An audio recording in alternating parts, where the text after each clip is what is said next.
남도의 끝 해남에서 오시아노의 붉은 노을과 땅끝을 마주하고 역사의 숨결을 덮은 해무 사이로 서서히 나타나는 물돌목의 거센 물결과 두륜산 부처의 모습에 고요한 대흥사를 여행합니다.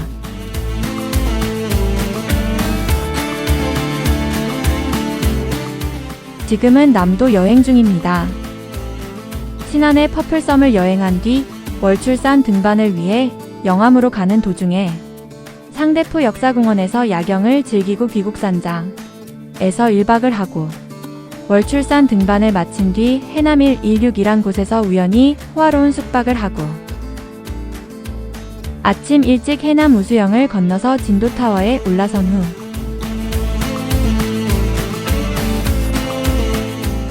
땅끝 마을 쪽으로 이동하여 땅끝 전망대와 땅끝탑과 마주합니다. 두륜산 케이블카로 고개봉에 올라 경치를 즐긴 후 천년고찰 대흥사 경내를 거닌 후에 남도 여행을 마칩니다.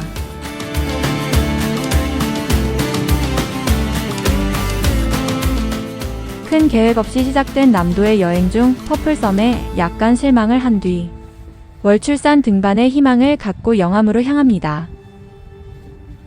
그런데 CJ의 즉흥적인 숙소 예약이 어떤 영향이 있을지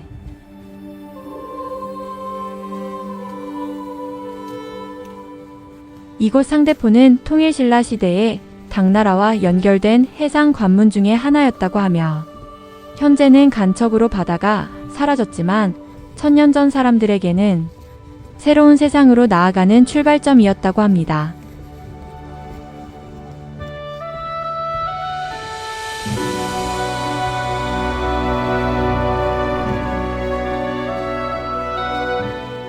야간에 한번 와 볼만한 곳이라고 생각합니다.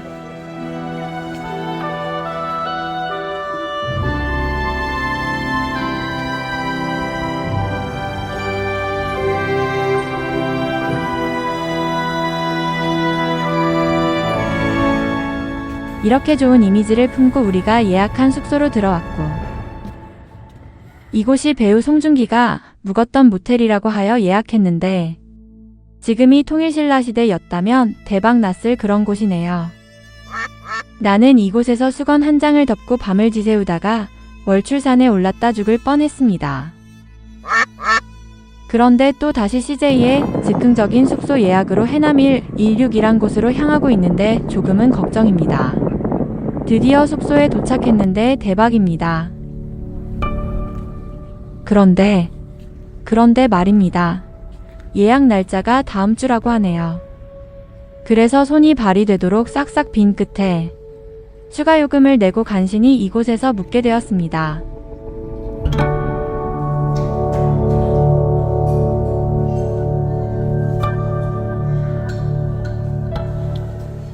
그리고 이렇게 예쁜 곳에서 저녁 식사를 합니다.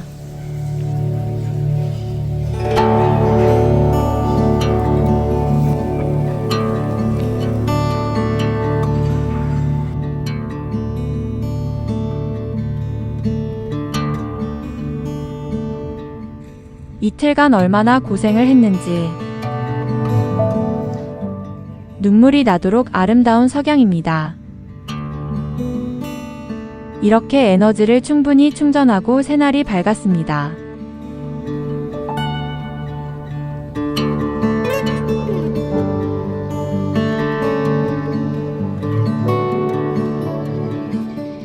밤새 바다가 품고 있던 차가운 숨결 위로 남쪽에서 온 따뜻한 바람이 내려앉고 바다는 그 만남을 하얀 안개로 피어 올렸습니다.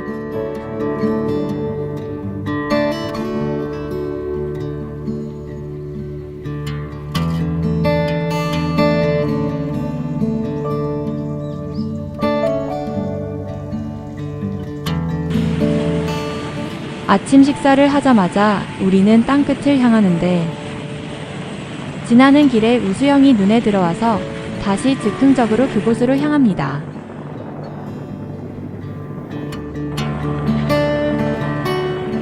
여기는 임진왜란 때 이순신 장군께서 이곳 울돌목에서 13척의 배로 130여 척 왜군의 배를 무찔렀던 명랑해전이 있었던 그곳입니다.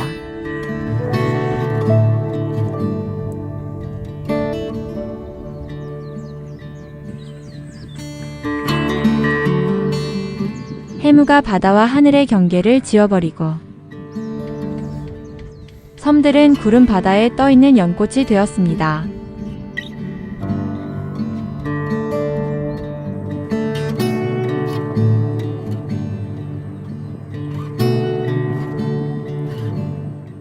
우수영의 아침 바다는 말을 아끼고 울돌목의 물소리만 안개 속을 흐릅니다.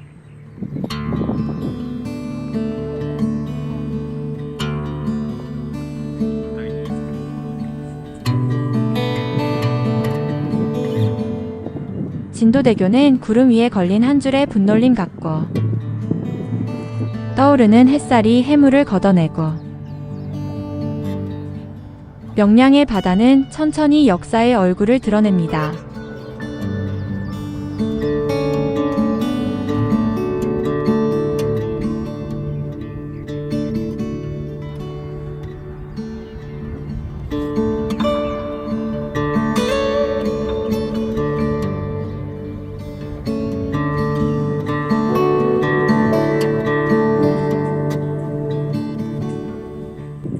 나는 이곳 명량에서 이순신 장군의 기운을 받고 서서히 다음 여행을 준비합니다.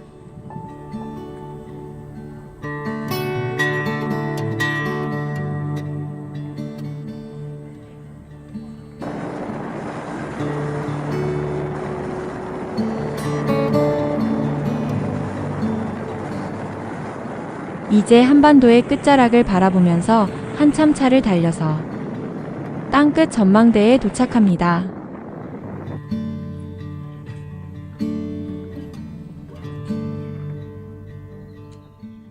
육지가 끝나는 곳이지만 반대로 시작하는 첫 땅이기도 하죠.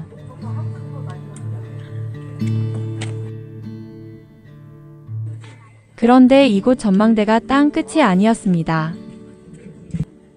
이곳에서 데크 길을 따라서 수십여 분 아래로 내려가면 진짜 땅 끝이 나온다고 하여 우리는 그곳으로 향합니다. 너무 가파른 등산. 멋지죠?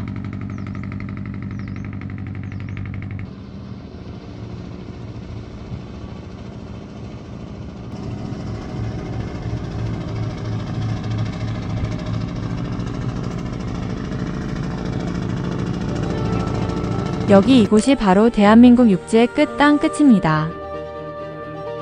탑 아래에 서면 바람이 서해를 지나서 남해로 건너갑니다.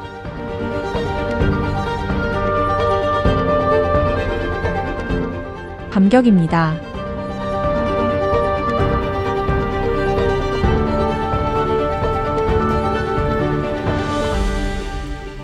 이제 데크길을 따라서 땅끝 마을로 향합니다.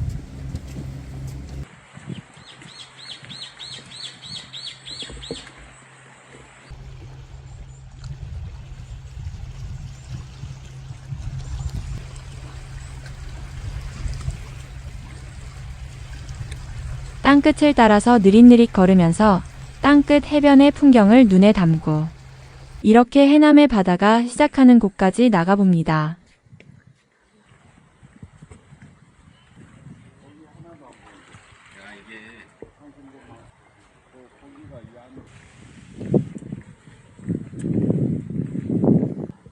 꽃향기 가득한 이곳에 누워도 보고 이렇게 한반도의 시작점으로 나왔습니다.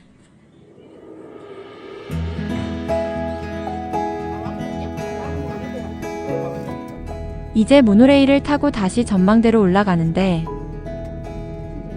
바다는 조금씩 넓어지고 섬들은 하나씩 모습을 드러냅니다.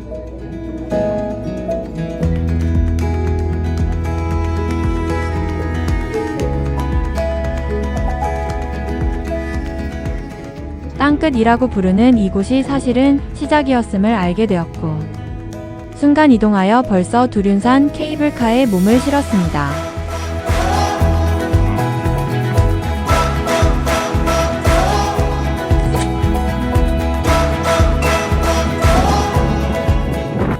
케이블카 정상으로 가는 길인데 과연 어떤 풍경을 우리에게 보여줄까요?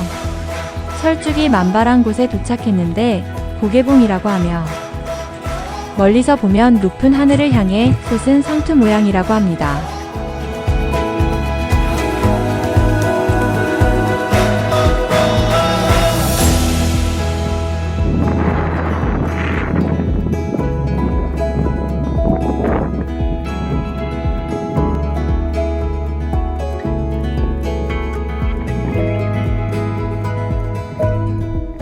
맑은 날이면 한라산이 이곳에서 보인다고 하는데 한라산을 못 찾았네요. 이곳 고개봉에서 가까운 쪽이 승가봉이고 편평한 봉우리가 가련봉인데 가련봉이 두륜산의 가장 높은 봉우리이며 두륜산이 와불의 모습을 하고 있다고 하는데 와불의 몸통은 노승봉이고 가슴은 가련봉에 해당한다고 합니다.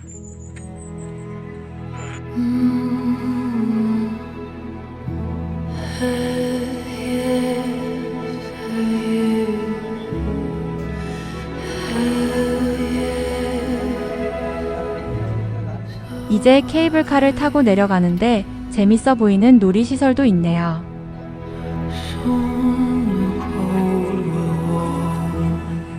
드디어 남도 여행의 마지막 목적지로 향합니다.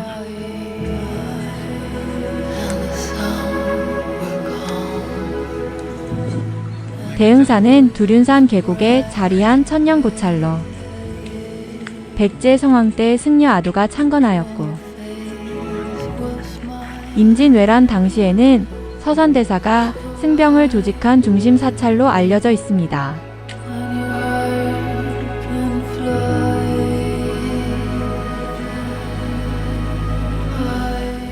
대흥사의 아름다움은 화려함보다 깊은 고요함에 있습니다. 이곳에 들어서면 두륜산이 대흥사를 엄마처럼 감싸 안고 있다는 것을 금방 알게 됩니다. 이렇게 많은 항아리가 가지런히 놓여있는 사찰은 처음입니다. 여러분, 누워있는 부처의 모습이 보이시나요? 오른쪽에 보이는 두륜봉이 부처의 얼굴이고 차례대로 가련봉과 승가봉이 가슴과 몸통에 해당한다고 합니다.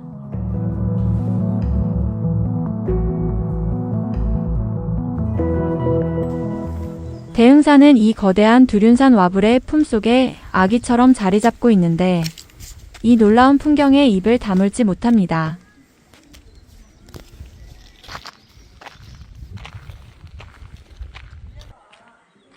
이 건물은 호국대전으로 임진왜란 때 나라를 구한 승병들의 정신을 기리기 위해서 2017년 불사를 시작하여 6년 만에 완공되었다고 합니다. 단일 전각으로는 국내 최대 규모라고 하며 나라와 백성을 위해 희생한 의승군과 순국선열을 기리는 공간입니다.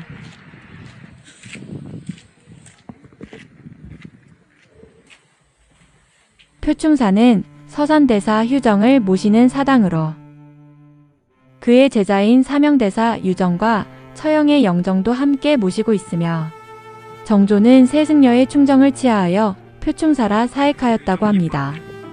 조선 후기 우리나라의 다도를 정립시킨 초이선사는 다산 정약용의 문화에서 시서화는 물론 다까지 익혔고 특히 선과도가 먼 곳에 있는 것이 아니라 를 마시는 우리의 생활 속에 있다는 이른바 다선일미를 주장했습니다.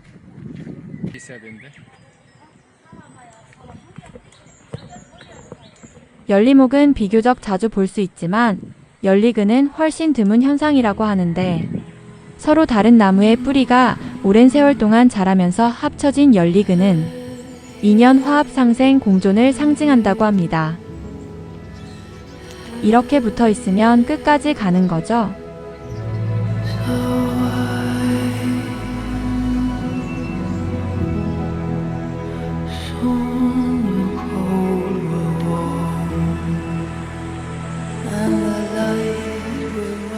이제 대흥사 내부로 들어갑니다.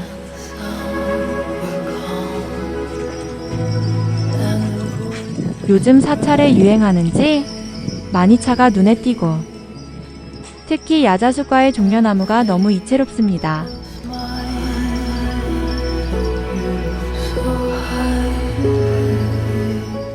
저기 멀리에 보이는 두륜산 부처님을 보면서 야자수 그늘 아래에서 연불하는 스님은 어떤 마음일까요? 대흥사에서 나오는 길에 유성관이란 곳에서 차를 음미하면서 지금까지 함께했던 남도 여행을 되새기면서 이번 여행을 마무리합니다.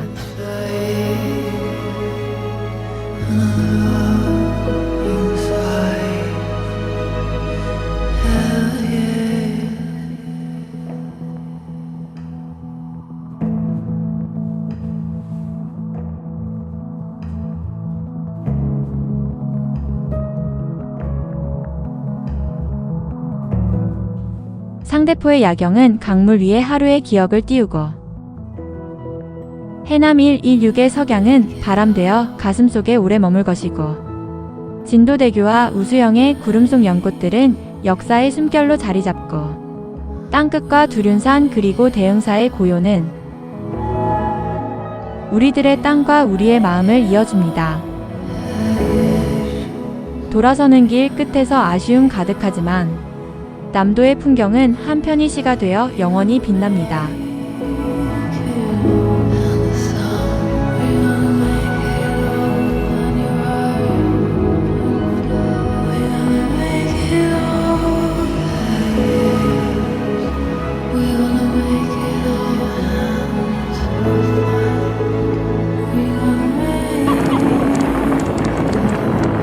여러분, 안녕히 계세요.